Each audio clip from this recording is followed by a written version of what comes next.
अब देखेंगे page number 54, CSC, इसे बोलते हैं कॉमन सर्विस सेंटर। ये क्या होता है? देखो कॉमन सर्विस सेंटर क्या होता है, इसमें ग्रामीण केंद्र होता है, गांव में केंद्र बनाया जाता है, ठीक है, जो वेब सक्षम ई गवर्नेंस सेवाएं प्रदान करता है, ठीक है। गांव में एक ऐसा केंद्र बनाया जाता है जो ई गवर्नेंस की सेवा प्रदान करता है, उसे बोलते हैं CSC, कॉमन सर्विस सेंटर। अब है state data centre, SDC। State मतलब राज्य में, राज्य स्तर पर, राज्य में ई गवर्नेंस की सभी सूचनाओं को सुरक्षित रखने वाला केंद्र, ठीक है। TDIL का फुल में technology development in Indian language.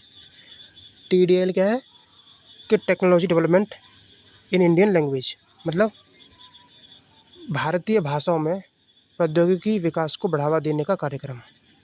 भारतीय भाषाओं में प्रौद्योगिकी विकास को बढ़ावा देने का कार्यक्रम TDIL कहलाता है। NEGP क्या होता है? NEGP को बोलते हैं नेशनल ई गवर्नेंस प्लान। क्या होता है ये? तो भारत सरकार की योजना। भाई NEGP क्या है? नेशनल ई गवर्नेंस प्लान, मतलब भारत सरकार की योजना है ये, जिसका उद्देश्य सरकारी सेवाओं को आम जनता तक पहुंचाना है, ठीक है। अब ई गवर्नेंस के प्रकार पढ़ चुके हैं, G2C, G2B, G2G, G2E सब पढ़ चुके हैं, एक बार फिर देख लेते हैं। G2C क्या है? गवर्नमेंट टू सिटीजन, मतलब इसके अंतर्गत जन्म प्रमाण पत्र बनाए जाते हैं, पैन कार्ड बनाया जाता है, आधार कार्ड बनाया जाता है और बिजली का बिल भुगतान किया जाता है। ये सब चीज़ें कौन करता है? गवर्नमेंट करती है जनता के लिए। G2B में क्या होता है? गवर्नमेंट टू बिजनेस, मतलब सरकारी कंपनियां दूसरी कंपनियों को, सरकार जो है कंपनियों को बिजनेस करती है, तो सरकार और बिजनेस संगठनों के बीच में सेवाएं, ठीक। तीसरा है गवर्नमेंट टू गवर्नमेंट, मतलब सरकारी विभागों का आपस में लेन देन। G2E मतलब गवर्नमेंट टू एम्प्लॉय, एम्प्लॉय मतलब सरकारी कर्मचारी, तो सरकार जो है वेतन देती है, अवकाश देती है, छुट्टी देती है उनको, ठीक है, इसे आवेदन पेंशन देती है, ये सब सरकार एम्प्लॉय को देती है।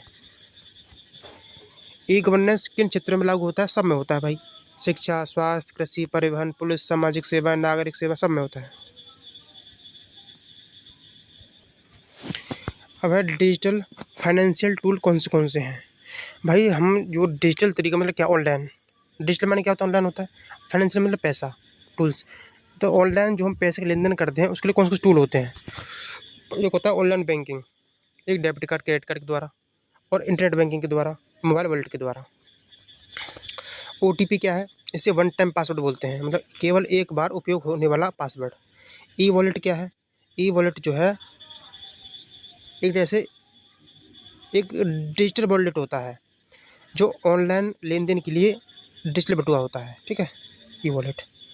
इसमें सॉफ्टवेयर, पेमेंट गेटवे और डाटा सिक्योरिटी शामिल होता है।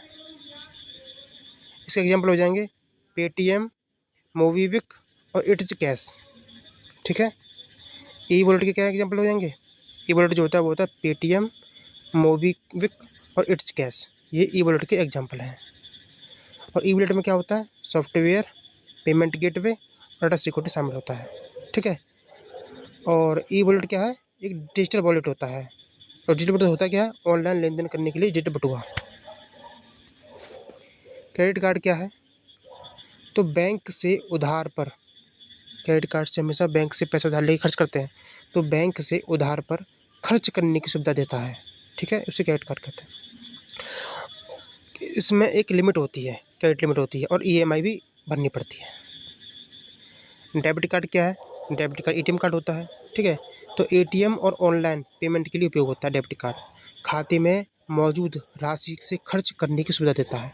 डेबिट कार्ड आपके बैंक खाते से अटैच रहता है, तो आपके खाते में जो पैसा होता है आप उसे खर्च कर सकते हो, और इससे ATM से पैसा निकाल सकते हो, और ऑनलाइन पेमेंट भी के लिए यूज़ किया जाता है डेबिट कार्ड। UPI क्या है? इसे बोलते हैं यूनिफाइड पेमेंट इंटरफेस, ठीक है, तो मोबाइल से सीधे बैंक अकाउंट से पैसे भेजने और मांगने का प्लेटफॉर्म होता है UPI। UPI कैसे काम करता है? ये BPA के माध्यम से दो बैंकों के बीच में भुगतान करता है। BPA क्या होता है? वर्चुअल पेमेंट एड्रेस, मतलब UPI जो है वर्चुअल पेमेंट एड्रेस के माध्यम से दो बैंकों के बीच में भुगतान करता है।